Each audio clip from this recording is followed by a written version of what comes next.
Ipinagtanggol ng Malacanang ang mga bunkhouse na itinayo para sa mga biktima ng Super Typhoon Yolanda. Hindi man daw nasunod ang international relief standards, pasado naman daw ang mga ito sa National Building Code. May report si Jam Sisante. Sa ganitong tagpo, nauwi ang pagpoprotesta kanina ng mga militanteng grupo sa Barangay West Triangle sa Quezon City. Tinangka kasing buwagin ng mga rallyista ang barikadang bakal na inilagay ng mga pulis. Hamon ng mga nagprotesta kay Pangulong Aquino, ipaliwanag ang pinaglaanan ng cash donations mula sa iba't ibang bansa para sa mga nasalanta ng bagyong Yolanda. Sa ganoon karaming donasyon, bakit daw hindi mabigyan ng maayos na bunkhouse ang mga hinagupit ng bagyo? Para kay Dolores na isa sa mga nasalanta ng Super Typhoon, mas mainam ng silungan ang bunkhouse kesa sa mga tela ng tent na hindi naman nagbibigay ng proteksyon sa kanyang pamilya. Mas okay na lang siguro doon. Kasi dito tatakot na kami. Lalo na pag mahangin, nandyan lang yung dagat sa likod namin. Yung maayos-ayos sana. Yung kakasya yung mga anak ko. Pero mismong lokal na pamahalaan ng Tacloban, nagkaroon ng agam-agam sa orihinal na disenyo ng Department of Public Works and Highways sa mga bunkhouse.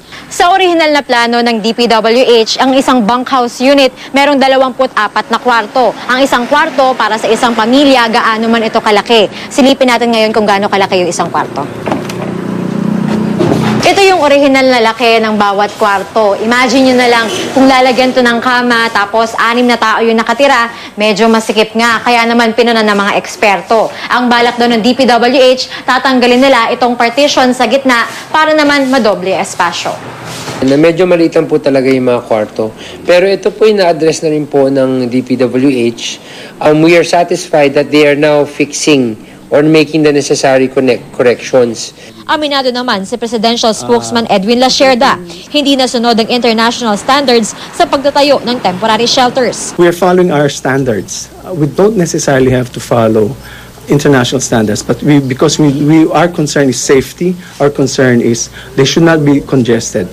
Sa mga nagdududa raw kung nagagamit ng wasto ang mga donasyon ng ibang bansa, pwede namang makita sa isang website ang pinaglaanan ng gobyerno. If you look through the Faith website, makikita mo roon kung saan napunta yung pledges of assistance. Una kung natanggap na, pangalawa kung saan papunta napunta yung pledges of assistance or donations. Sa Rehabilitation Czar Panfilo Lacson, hindi pa raw nakakapagbigay ng report kaugnay ng di umano'y anomalya sa bunkhouses. Sa ngayon, nakikipag-ugnayan daw siya sa CIDG para maimbestigahan ang di umano'y pagtanggap ng kickback ng 2 politiko mula sa proyekto. Mula dito sa Tacloban City, Jam Sisante, GMA News.